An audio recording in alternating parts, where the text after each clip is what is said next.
কৃষ্ণা দ্বাদশীতে চৈতন্য ভাগবত রচয়িতা বৃন্দাবন দাস ঠাকুরের আবির্ভাব। তিনি প্রথম বাংলা ভাষায় চৈতন্য চরিত রচনা করেছিলেন। পিতার নাম ছিল বৈকুণ্ঠ বিপ্র, মায়ের নাম ছিল নারায়ণী। নারায়ণী ছিলেন শিবাসের ভ্রাতুষ্পুত্রী।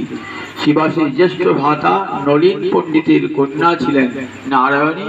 সেই নারায়ণীর সন্তান ছিলেন এই বৃন্দাবন দাস, যাকে চৈতন্য লীলার ব্যাস বলা হয়। যুগে যুগে ব্যাস আসেন পৃথিবীতে প্রেম ভক্তি প্রচার করবার জন্য।